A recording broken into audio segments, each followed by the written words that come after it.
Isang linggo na ang nakalipas. Nakuha na ni Maya ang ritmo ng buhay sa loob ng apartment 704. Gising ng 5 a.m., luto ng almusal, linis ng bahay na hindi naman madumi, luto ng dinner, tulog. Ang routine ay simple, pero may isang bagay na bumabagabag sa kanya tuwing oras ng kainan. Nasa kusina siya ngayon, nakatingin sa malaking kaserola ng adobo. Ang dami na naman niyang niluto. Good for 5 people. Tuwing gabi kasi, nagsiset siya ng mesa para kay Tarek, kay Madam at sa mga bata. At tuwing gabi, si Tarek lang ang kumakain. Ang ending, tambak ang leftovers sa ref. Minsan, inaamag na nga kaya tinatapon na lang niya. Sayang, isip ni Maya. Ang mahal pa naman ng bilihin dito. Pera ni Sir to. Nung gabing iyon, bago sila kumain ng dinner, nilakasan ni Maya ang loob niya. Nakaupo na si Tarek sa head of the table, naghihintay ng pagkain. Lumapit si Maya. Sir Tarek, tawag niya. Binaba ni Tarek ang cellphone niya. Yes, Maya? Is it okay to ask you something? Panimula niya. Is it okay if, for now, I will just cook for the two of us? And if Madam and your child or your children will come back, just let me know so I can cook for everybody again? Tarek looked at her, listening intently. I say this because I cook for 4 or 5 people, paliwanag ni Maya. Medyo nahihiya. And I can't finish all the leftovers and it ends up spoiled and ends up in the garbage.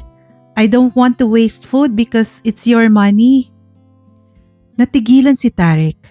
Tinitigan niya si Maya. Nakita niya ang sincerity sa mukha nito. Most employees would be happy to have extra food or wouldn't care about wasting the boss's money. But Maya, she cared. She cared about his resources like they were her own. Gusto niyang sabihin ang totoo. Maya, there is no one coming back. Pero hindi pa siya handa. Hindi pa niya alam kung paano sasabihin ng hindi ito matatakot o tatakbo pabalik sa agency. So, he just nodded slowly. Okay. Tipid niyang sagot. Thank you, sir. Ngiti ni Maya. Okay, tomorrow, exact portion only. Nakahinga ng maluwag si Maya. At least ngayon, hindi na siya magkikilty sa mga panis na ulam. Tahimik silang kumakain. Kare-kare ang ulam ngayon. Galing sa mix na binili nila sa Kabayan Supermarket. Ang tunog lang na naririnig ay ang pagtama ng kutsara at tinidor sa plato.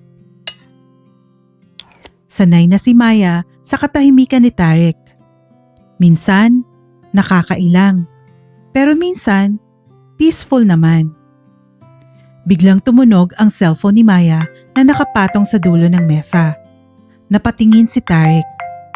Hindi siya lumingon ng buo, pero nag-side glance siya. Nakita niya ang pangalan sa screen na umiilaw. Mahal ko. Kumuyom ang panga ni Tarek. Akmang tatayo si Maya. Excuse me sir, I will just answer. Sit. Mabilis na sabi ni Tarek. Medyo malakas ang boses niya. Natigilan si Maya. Napaupo siya ulit. Sir? Tarek wiped his mouth with a napkin, trying to look composed but his eyes were intense. It is not good to leave the table when having dinner just for a call.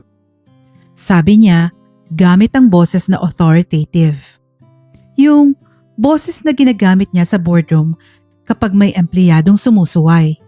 Unless it is an emergency. Nagulat si Maya. First time siyang sinaway ni Tarek ng ganito. First time na naging stricto ito sa rules. Pero imbes na mainis, naintindihan niya. Baka culture nila, isip ni Maya. Muslim custom siguro. Baka disrespect sa pagkain kapag tumatayo. I'm sorry, sir. Yumuko si Maya. I didn't know. Hindi niya sinagot ang tawag. Hinayaan niya itong mag-ring hanggang sa tumahimik. Nagulat si Tarek. Akala niya magpupumilit si Maya. Pero sumunod agad ito. She respected him. Or she respected the rules. Kumain sila ulit. Tahimik na naman. After 1 minute, tumunog ulit. Mahal ko calling. Bumuntong hininga si Tarek. Alam niyang hindi titigil to. At mas lalo siyang maiinis kung pipigilan niya. Mas gusto niyang malaman kung ano ang pag-uusapan nila.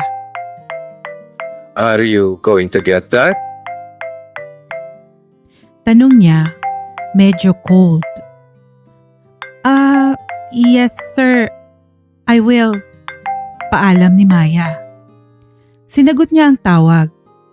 Pero hindi siya lumayo sa mesa dahil bawal daw tumayo. Hello? Pabulong na sagot ni Maya. B, pwede mamaya na tayo mag-usap? Kumakain kasi kami ng dinner ni Sir Tarek. Tarek listened carefully. He didn't understand the words, but he was analyzing every tone. Sa kabilang linya, narinig ni Maya ang boses ni Kiko. Medyo malakas ito kaya rinig ng konti sa quiet room. Ha? Anong ibig mong sabihin kumakain kayong dalawa? Tanong ni Kiko. Tunog iritado. As in kayong dalawa lang? Asan pala pamilya niyan? May inaalagaan ka ba talagang bata dyan o baka yung amo mo na yan ang inaalagaan mo, ha? Napapikit si Maya. Di niya alam kung maiinis siya kay Kiko or matutuwa dahil sa 5 taon na nilang magnobyo, sa unang pagkakataon, nagpakita ng selos si Kiko. Hindi niya pa na-process yung situation na yon kaya hindi naman siya kinilig. Pero dahil na rin medyo nahihiya siya kay Tarek na kausap niya ang nobyo sa harap nito. Hindi be, tuloy na bulong ni Maya, trying to keep her voice down. Basta, saka ko na lang ipapaliwanag. Mamaya, tawagan kita. Bawal mag-phone sa mesa. Akmang ibababa na niya ang phone nang biglang sumigaw si Kiko. Teka muna, huwag mo ibaba. Habol nito. Mag-aalas 8 na. Magsasarado na yung remittance center. Akala ko ba magpapadala ka na para sa motor? Gawan mo naman ang paraan, be. Sige na. Napatingin si Maya kay Tarek. Busy itong kumakain at mukha namang walang kiber sa pinag-uusapan nila ni Kiko. Sige. Mabilis na sagot ni Maya. Napipressure. Gawan ko ng paraan, be. Gaya ng nakasanayan na nagsasabi ng I love you si Maya before ending the call. She tried to whisper it dahil kahit mukhang walang pakialam si Tarek sa kausap at pinag-uusapan sa phone, nakadama pa din ito ng hiya. She tilted her body to the side away from Tarek. She covered her mouth and the phone with her hand. I love you, be. Bulong niya. But just when she was about to say it, she realized the line was dead. Call ended. Binabaan na siya ni Kiko. Nakuha na nito ang oo para sa pera, kaya okay na. Ni hindi na nito narinig yung I love you. Binaba ni Maya ang phone niya ng dahan-dahan. Ang bigat ng pakiramdam niya. Ang tahimik ng apartment. Sobrang tahimik na halos marinig ni Tarek ang disappointment sa hangin. He picked up a few words. Remittance. He knows that word. It means sending money. And he saw how Maya tried to hide her "I love you" and how her face fell when the other person didn't say it back. Kumuyom ang kamao ni Tarek sa ilalim ng mesa. Who is this guy? He thought. He asks for money. He makes her panic. And doesn't even love her back. Properly. Kinabukasan, sa Al Nabuda Tower, nasa opisina si Tarek pero hindi trabaho ang nasa isip niya. Pinindot niya ang intercom. Anna, please come to my office. Si Anna, ang kanyang Filipina bookkeeper, ay biglang kinabahan. Usually, ang executive assistant ni Tarek na si Leila ang kumakausap sa kanya. O kaya, pupunta si Tarek sa desk niya kung may mabilis na utos. Pero ngayon, ipinatawag siya sa loob. Hala, may mali ba akong na-enter na data? Isip ni Anna. Pumasok siya sa malaking opisina. Nakaupo si Tarek sa kanyang executive chair. Nakatalikod sa glass window na overlooking sa city. Good morning, Sir Tarek. Yes, sir. You called for me? Pati ni Anna, medyo nanginginig. Tarek looked at her calmly. Hey, Anna, how are you? Casual na tanong ni Tarek. Do good, sir. All good. Medyo nginig pa din ang boses. I came across the word be. Sabi niya, seryoso. Is be some sort of a name or something? Napakurap si Anna. Nawala ang kaba niya at napalitan ng confusion. De. Anna tried not to smile. Sir, that is like short for baby. A term of endearment. Normally someone calls his or her girlfriend or boyfriend Be. Upon hearing this, Tarek's face became visibly annoyed. Ang kilay niya ay nagsalubong. His jaw tightened. Boyfriend. Baby. So, she has a boyfriend. Nakita ni Anna ang reaksyon ng boss niya. Naku, mukhang bad trip.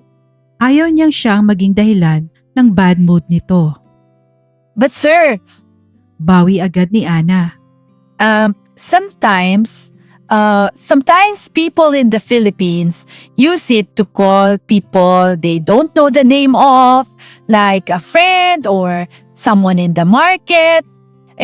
Just because they call someone Be does not mean that's their boyfriend or girlfriend or husband or wife. It can be generic. Tarek's face lit up slightly. The tension in his jaw relaxed. Oh, He said, nodding. okay. It can be generic. Good. He looked relieved. Maybe it was just a friend asking for money. Maybe a cousin. But then, he remembered the name on the screen.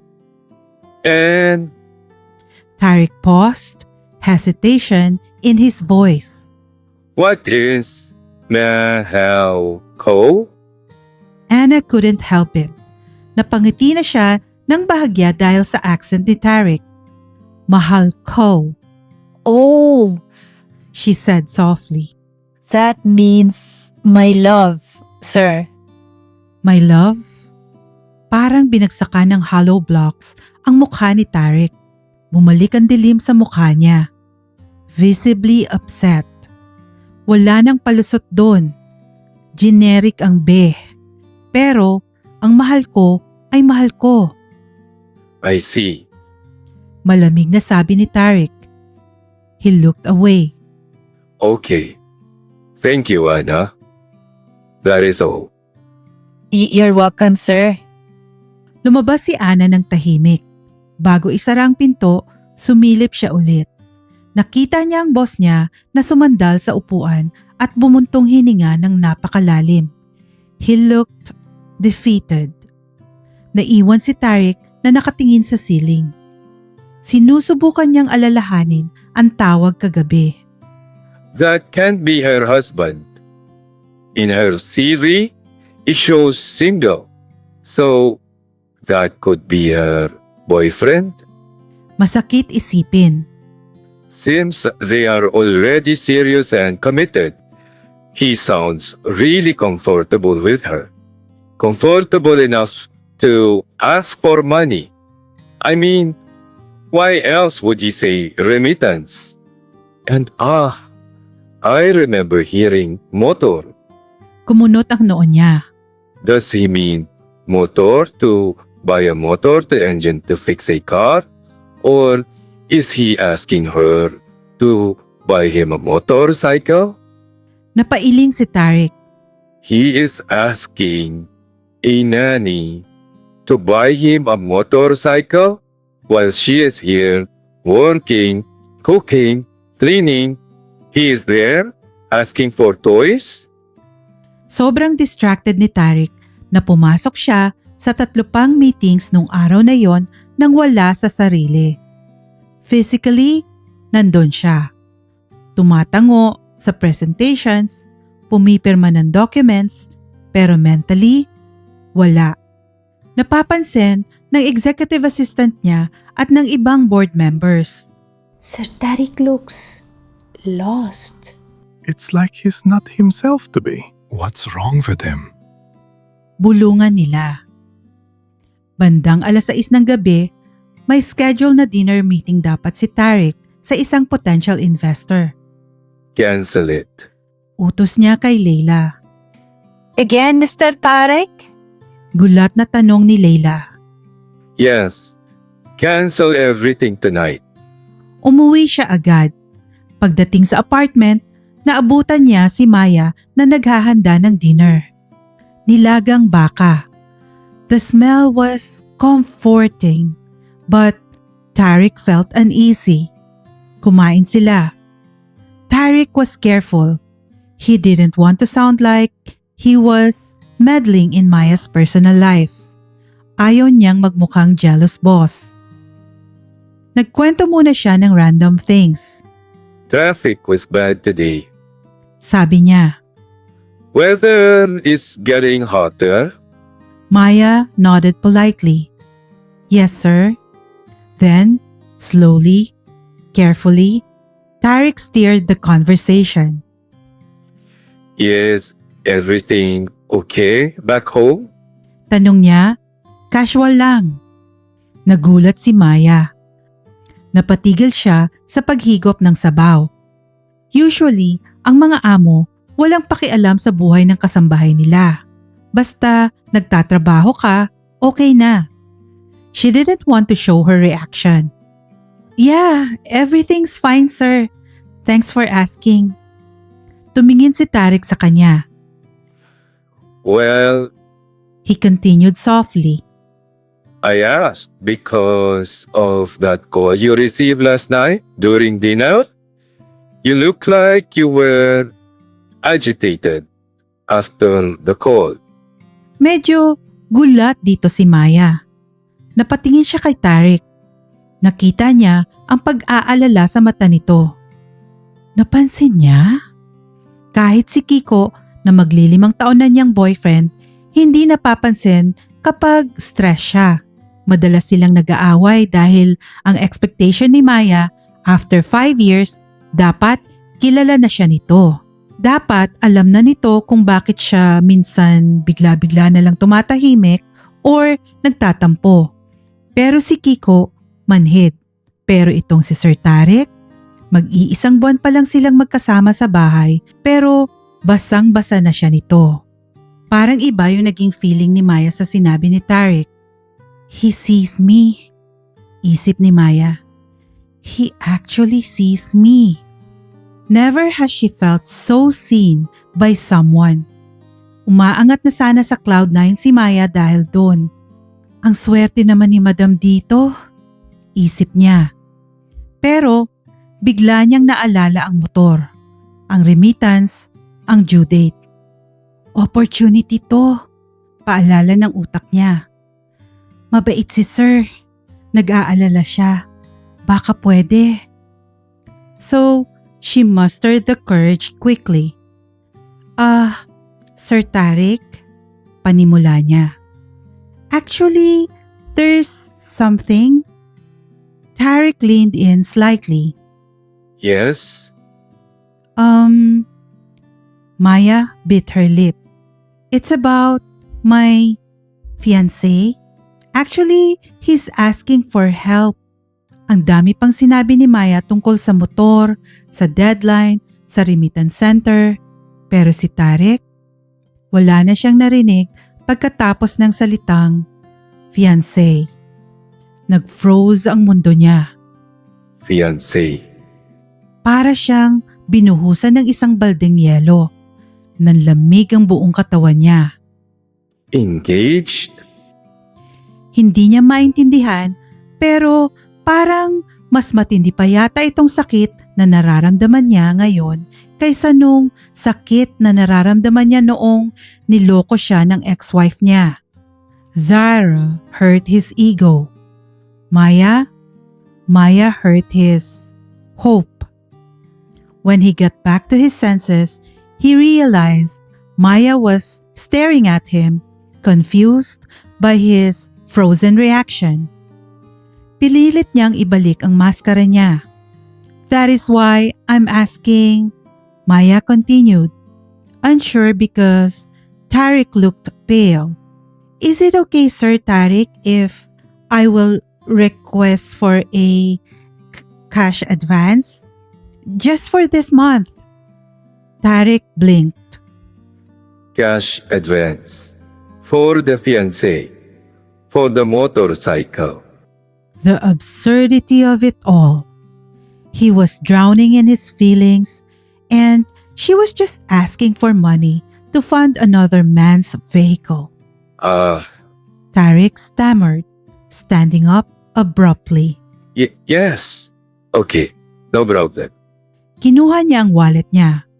Kumuha siya ng 2,000 dirhams at nilapag sa mesa. Take it. Sabi niya, hindi makatingin kay Maya. Then, akmang pabalik ulit sa kwarto. Sir, are you done eating? Gulat na tanong ni Maya. Halos puno pa ang plato nito. Yes, I'm full. Pagsisinungaling niya. Excuse me. Mabilis na naglakad si Tarik papasok sa kwarto niya at sinarado ang pinto. Naiwan si Maya sa mesa. Hawak ang pera. Naku! Isip niya, kinakabahan. Mukhang nagalit yata. Baka nagalit dahil nag-cash advance ako? Ang kapal ko kasi. Hindi niya alam, sa kabilang kwarto, nakasandal si Tarik sa pinto. Hawak ang dibdib niya. Sinusubukang huminga. Fiancé. Bulong niya sa dilim. Game over, Tarik. Game over. Hello kabayan! Maraming salamat sa pagsubaybay sa Kwentong Pag-ibig True Stories channel. Sana nagustuhan nyo itong chapter ng kwentong ito. Para ma-notify ka kapag na-publish na ang susunod na chapter, please subscribe and hit the notification bell para lagi kang updated sa talaga namang kaabang-abang na mga kwentong pag-ibig. Salamat ulit at hanggang sa muli.